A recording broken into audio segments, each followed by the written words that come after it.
Rifee huqqina koo dhibamoo nama kanaa maal ta'anii ija baasti isheen dur gisee furdatanii furdatte yeroo borcii achi biyya arabaa teessee baastu ruuzii qannasii nyaatiin ulfa jee meeqaati jedhama ammoo yoo huqqatte nuqqatte lakkana nyaadhaa qamaacaa bichaa kan baay'ee huqqattee jirti ishoo bagan huqqatte galata waaqayyoo ishoo. Era lubbuun ija keetu seeraan alaa dhiyoote malee ba'umaan qannasni nama huqqate iji keessan takka takka immoo waalaa na waaqayyo. Uff.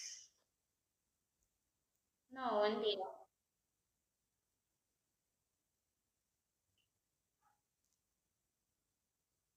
nama arrabsine nama arrabse warma ufee dubbatee wanti jedhu malee. Minaan nabe maannaa goot maanna nyaachista nyaata naa gootamu kottu kash. Waan namni waan namaan jedhu na baniis. Nama garramu. Maasila. Nuti Namnoo dhiiraan iyyuu garaatti baatta jedhu takka turani. Garii dhiirumtatu borcii baasee iyyuu garaatti baatachuun isaanii waan hin oolledha. bilginnaadha dhugaa ilaamee jiru warri komantii barreessitanii jechuun nu illee waaqatta tolu biyya keenya keessa jiramti amma biyya namaa teessanii afaan hin baniina tokko waaqa keessan kadhadha nagaamaan biyyatti galuun birrii malee naguma harka keef miila kee fayyaasaa qabattee biyyatti galuun qoosaa sitti hin fakkaati inni huqqatteen furdattee obillaalee kun nagaa ta'anii jiraachuun salphaa miti ishii biyya lafaa kanarratti wanti widdii jedhame nagaadha. Nuuqqanne isheen amma kaameraatti siqxee jirti kanumadha malee. Namni huqqate kana fakkaata isheetti tollaanii miidiyaa seentee kan isheen haasa'aa jirtu. Waan haasoftan itti yaada haasa'a. Ishee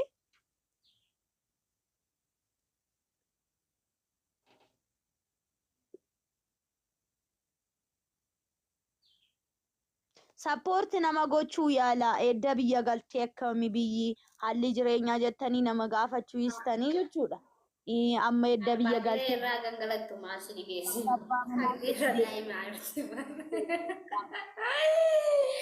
Irra seenaa dhugaa isinitti himaan yoomuu taana waan gaarii haa ta'u yaala. Asnaaquu immoo gaafa ishee dubbichi kobantiin taane barreessitanii gaafa isheen asii gadi sin carabdu riikoordii gochuuf maraattu uummanni asirra. Inni naaf ani fiteera.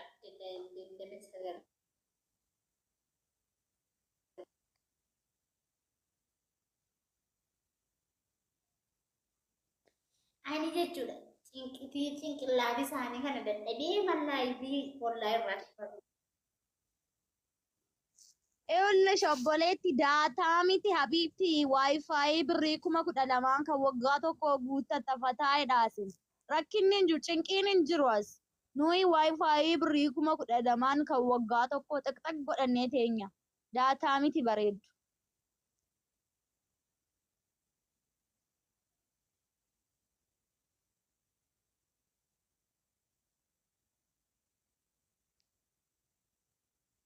Sagaleen hin jiru asuma.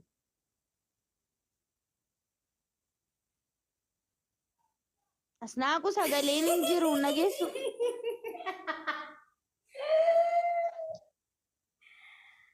Bucee.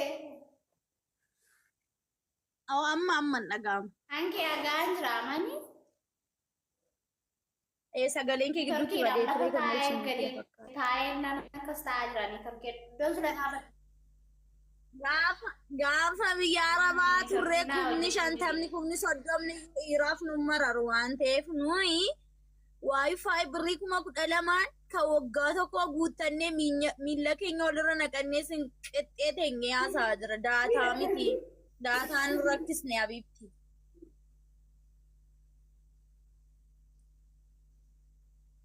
Innoo ifaanoo bari ifa ishinti beeka sagal seenaa laatutti amma yoona kanaachi qinqillaatti isaaniitti maasi gashetiitti godhiisatti Ndiyo. Malta amma sinii waanuma gaarii barreessitanii bannaataati. Garbi mucaa kana jechuudha. Gaafa ishee waan gaarii dubbattu komantiin taane barree isin carabdii garuu billaaleesh. Wallaahi la'aazii konfideensi ishee amma sitti mamiti isin amma naaquun nama rabsitii lili rikoordii faa gootu miti baga isinitti hin dhugaa baga isin carabdi. Rifeensa mataa kee amma qeensa miila keetti iqxees dhaabni. Konfideensi mataa isheetiin immoo ittiin qaanoftu dhugaa. Gaaf tokko ishee kanan dubbadhe itti tashamaaqa argitanii beektu. Dhiira isheen dhugaa eeyyeeftu. Dhiira dhugaa rabbii. Ani jechuun lafa keera kennu man tuttuqu. Furdadhu qalladhu bareedii fokkis komentii nama jala deeme nama narrabsu. Yoo namni laayivii seenee Konfideensi laamee baay'ee konfideensi qabdi. Nagash beeka waa'ee nama waa'ee kooyyuu beeku waan ta'e waa'ee nama nagalchu.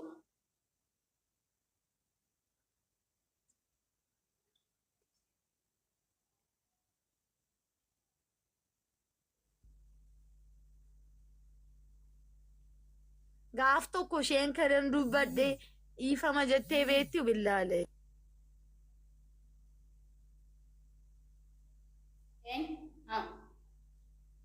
Yeroo duraagi ifama gaafadhu warra dogoggorte naanaqee ifama gaafadha achiin boodamuu gaafadhu reetti.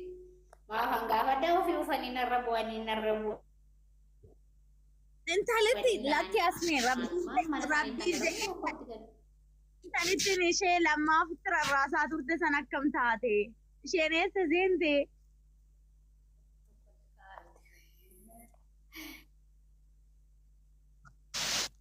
Yenoo jaarsa isheetti deebite bar? Baabanaa ishee deebite moo isa laxxaftee sirbaa jirti nagarree takkaan boo. Dhiirummaan kee immoo hiite sayyuu as naaquwati moo? Irsa keessan gaafa heerumtan qabattu taanaan akkas naaqutti kokkee qabadha. Dhugaa waaqayyo isinitti himu. Mucaan kun tokko heerumtee jechuudha yeroo isheen duraan lammaa faana wal jaallattu sani beeka. Mucaan kun xiqqooma yeroo dura beektu amma kana miti as naaquun jechuudha. Afaan qabdi malee umurii ishee baay'ee xiqqoo. Jalqabuma lammaa jaallattee lammaamatti heerumtee hiriyaa ishee hangafaas jaalallee ishees lammaamu. Dhugaa isinitti hima. Otoo lammaa miti ta'ee bakka jira miti hiree qax gootee qax gootee qabdee sadhaabdee kun amma waaqayyo faagalatti walitti deebi'anii saduraa caalaa jaalalan argitanii lammaan guyyaa tokko biraa ishee hambisee beeka.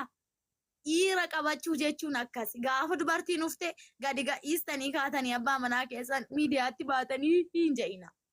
Carabaa gadi hammas ni danda'ame kokkee ishee irra dhaabadhaa irraa fudhadhaa dhugaa sanitti nima gaa'ela laman dhaabani. Laman dhaabanii gaa'ela gobbolaagoo tokko malee. Dhugaa sanitti maal? Laakeen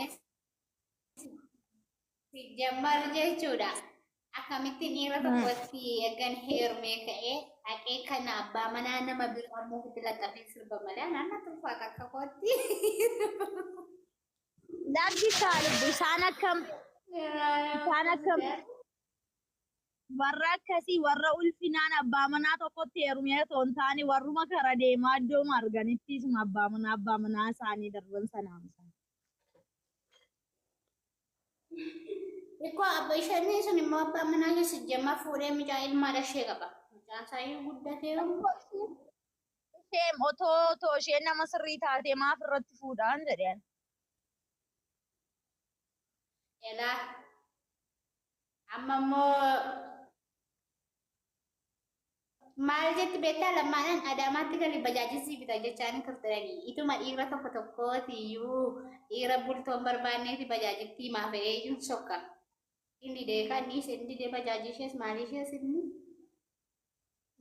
Jammar jaalala homaan tokko as naaquuf lammaa yeroo wallalan sana innitti deebinaan lamma gaafata as naaquutti deebitee nama jedheen sillaalu maalii jechaa turtan jaalala argitee jaalala garuu har'a eenyu wajjin jiraachuu as eenyu akkasa jechuudha. Keessaan silkii lammaa ufee fuudhee keessaan wanta barraa'u jechuudha. Meedha dhugaa waaqa jiraata. Durbi dhuftee na bukkee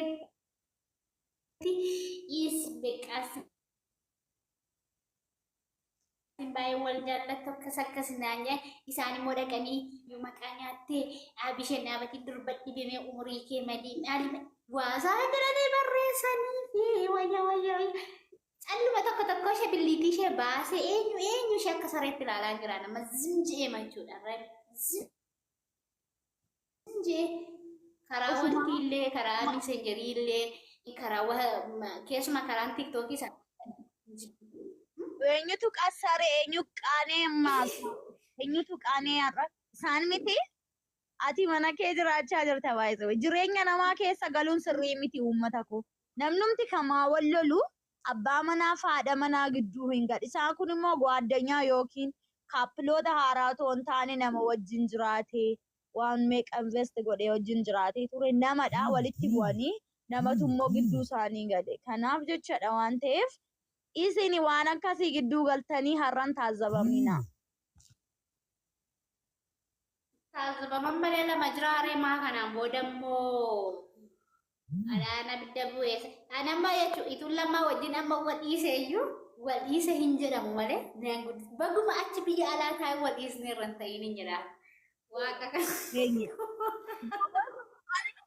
Gokutattu makeen jaalladha waa biraan teessnaa waan barbaade uumamu waan barbaade haa ta'u ati koo bakka kamuma kana galtee biruma teessanii viidiyoo hojjechuun keessaniyyuu qosaa miti baay'ee namaaf qalbii fakkaata malee yoo kana booda dhiiste illikii kee baate tabeettaame illikii mas maraacha dura. Insi garramu baay'ee waan dhiirri turfee waa'ee keessi amma ta'ee turuudha.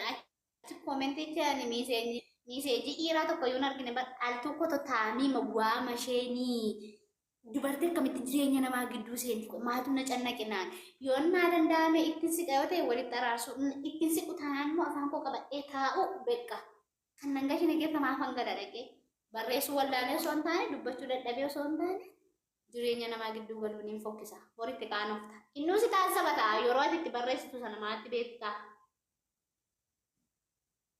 By the way, dabbara sirumayyuu abbaa manaa fi haadha manaa gidduu galuun sirrii miti. Lakki sirrii miti bakka waan barbaade haa ta'u. Tu waan barbaade ta'e abbaa manaa fi dhaggeeffadhu haasaan jechaa ture keessaan jechuudha. Qashtii namaa maaloo namaa maasitaan nama dha'u bineensa dhamoore caalaphee fuudhu bar warra maddee itti goggogee hudduun qaskasee ba'e. Dullattoota. Dullattoota warra pireediin dhaabatee hundaa'uun marsaa laguu yoo argaa jirani malee isaan samoon dhiisaniiru. Warra darbii keessa barataniiru. Waanuma isaan ilaallan. Namaan.